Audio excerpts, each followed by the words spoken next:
اعوذ باللہ من الشیطان الرجیم۔ پناہ مانگتا ہوں میں اللہ کی شیطان مردود سے۔ بسم اللہ الرحمن الرحیم۔ شروع اللہ کے نام سے جو بڑا مہربان نہایت رحم والا ہے۔ خیرکم من تعلم القرآن وعلمہ، تم میں سے بہترین شخص وہ ہے جو قرآن پاک سیکھے اور دوسروں کو سکھائے۔ یا بنی آدم خذوا زینتکم عند کل مسجد وکلوا واشربوا ولا تسرفوا انہ لا يحب المسرفین۔ اے بنی آدم، ہر عبادت کے وقت اپنی زینت لباس کے ساتھ رہو اور کھاؤ اور پیو، مگر اسراف نہ کرو، اللہ اسراف کرنے والوں کو یقیناً دوست نہیں رکھتا۔ قل من حرم زینت اللہ التی اخرج لعباده والطیبات من الرزق قل هي للذین آمنوا فی الحیاة الدنیا خالصة یوم القیامہ کذالک نفصل الآیات لقوم یعلمون۔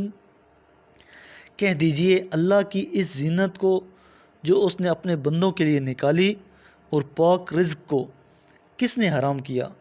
کہہ دیجئے یہ چیزیں دنیاوی زندگی میں بھی ایمان والوں کے لیے ہیں اور قیامت کے دن تو خالصتاً انہی کے لیے ہوں گی۔ ہم اسی طرح اہل علم کے لیے آیات کو کھول کر بیان کرتے ہیں۔ قل انما حرم ربی الفواحش ما ظہر منها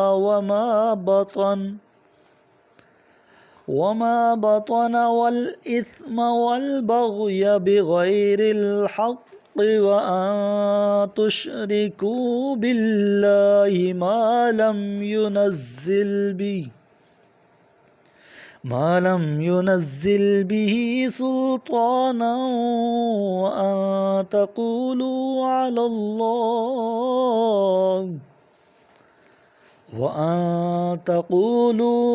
الله ما لا تعلمون۔ کہہ دیجئے میرے رب نے اعلانیہ اور پوشیدہ بے حیائی کے ارتکاب، گناہ، ناحق زیادتی اور اس بات کو حرام کیا ہے کہ تم اللہ کے ساتھ اسے شریک ٹھہراؤ جس کے لیے اس نے کوئی دلیل نہیں اتاری، اور یہ کہ تم اللہ کی طرف ایسی باتیں منسوب کرو جنہیں تم نہیں جانتے۔ وَلِكُلِّ أُمَّةٍ أَجَلٌ فَإِذَا جَاءَ أَجَلُهُمْ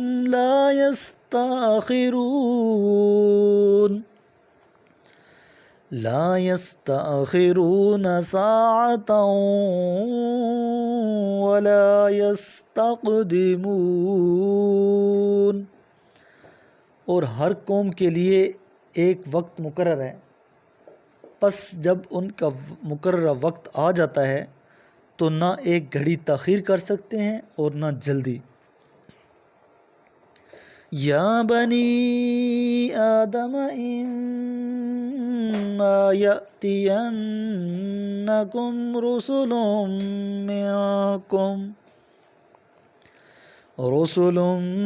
منکم یقصون علیکم آیاتی فمن اتقی فمن اتقى وأصلح فلا خوف عليهم ولا هم يحزنون۔ اے اولاد آدم، اگر تمہارے پاس خود تم ہی میں سے رسول آئیں جو تمہیں میری آیات سنایا کریں تو اس کے بعد جو تقوی اختیار کریں اور اصلاح کریں، پس انہیں نہ کسی قسم کا خوف ہوگا اور نہ وہ محزون ہوں گے۔ میرے کریم لجپال نبی کریم علیہ السلام نے ارشاد فرمایا، تم قرآن کی تلاوت اور اللہ کے ذکر کو لازم کر لو، کیونکہ یہ زمین میں تمہارے لیے نور اور آسمان میں تمہارے لیے ذخیرہ ثواب ہے۔